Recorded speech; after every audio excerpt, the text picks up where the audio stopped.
Hi, I'm Joe Polizzi, and this is the Content Inc. podcast. 5 minutes every Monday for content creators who desire to be content entrepreneurs.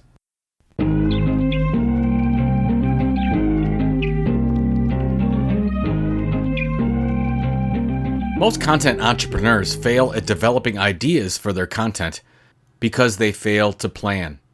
If you're at a point where you're sitting in front of the computer waiting for inspiration to strike, you're probably doing it wrong. Now, there is no one right way to develop ideas for your content projects, but you do need a process. So here are 10 different strategies and tactics that work to unearth some amazing content ideas. Now, the first is the content audit. Before you can determine what kind of content you need, you first need to figure out what you have. In addition, you need to determine whether what you have is any good at all, or better yet, whether you have some raw content that is still incredibly valuable that you can leverage throughout your content strategy. Now, why is this so critical? I've worked with hundreds of companies that launched new ebooks and white papers and hired freelancers and editors, only to find out midway through the process that much of the content initiative had already been created somewhere else in the organization. Conducting even a simple content audit would have saved those companies time and money. Now, content audits can be expensive and time-consuming, so for now, let's keep it simple and focus on your core content assets. Now, when you put together a spreadsheet like this, you could figure out the content type, the usage, the quantity, and the detail. For example, the content type would be textual content, the usage would be blog articles, the quantity would be 42, let's say, and then you put some more detail on the purpose of each blog article. And then do the same with imagery, audio, video, ebooks, whatever.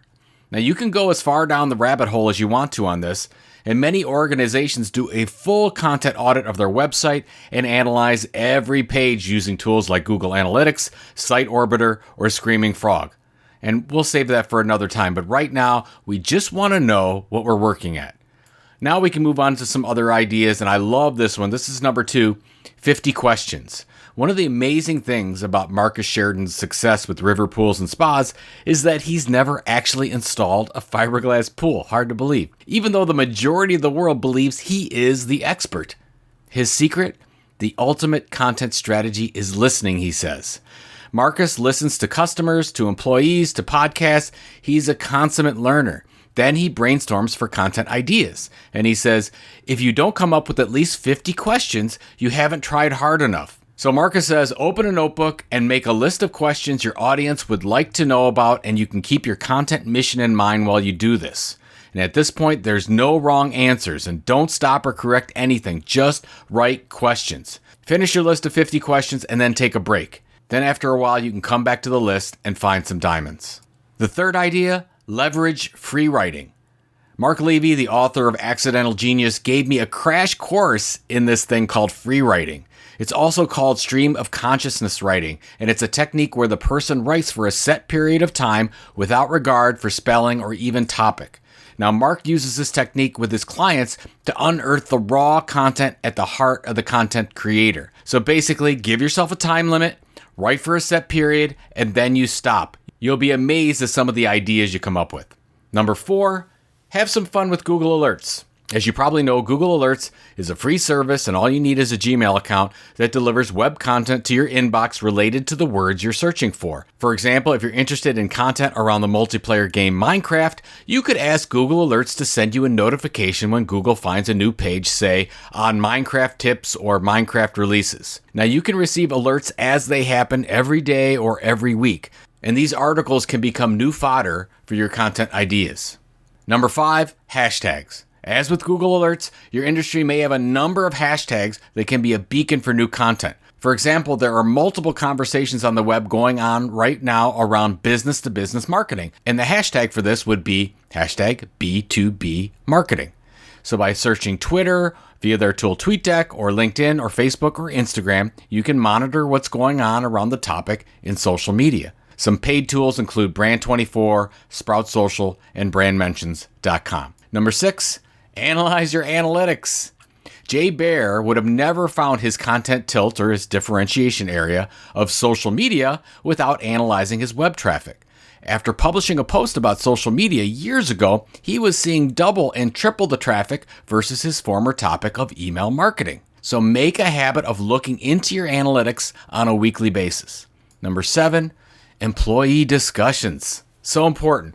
So many employees are afraid to help you create content because they don't understand that much of the value is added in the editing process. Now, for your purposes, you want the raw content from them, the information that makes them subject matter experts. So you can do 2 things. You can sit in front of your employees and record it, just like in your 50 questions or free writing exercise. Just have them get out the information. You could do it over coffee or over Zoom, or you could storyboard it out. If the employees are having a tough time opening up, tell them to visualize what they want to say and write key phrases or concepts onto sticky notes. Works like a charm. On to number 8.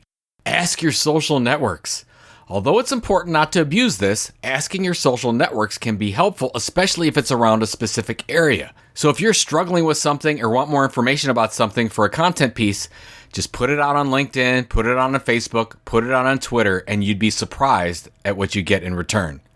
Number 9, talk to your customers or prospects. Hands down, my best generator of new ideas is going to conferences and events and talking directly to my audience of marketers or entrepreneurs. If you don't have direct access to your customers, try email or, God forbid, even a phone call. You'd be surprised how open your customers will be when you're not asking them to buy anything. Just ask what's keeping you up at night these days, and then just sit back and listen. And number 10, read a completely irrelevant book. Every once in a while, I dry up creatively. No matter what I do, I just can't get focused on a compelling topic. In this case of last resort, I pick up a book that is completely irrelevant to my content area. I've always found that my best content ideas pop into my head when I'm reading a good book. Now, I highly recommend Stranger in a Strange Land by Robert Heinlein, or even classics like To Kill a Mockingbird or The Hitchhiker's Guide to the Galaxy. I hope you got something out of these 10 strategies to unearth some amazing content ideas. Even one could take you to the next level. I really appreciate your time. Good luck.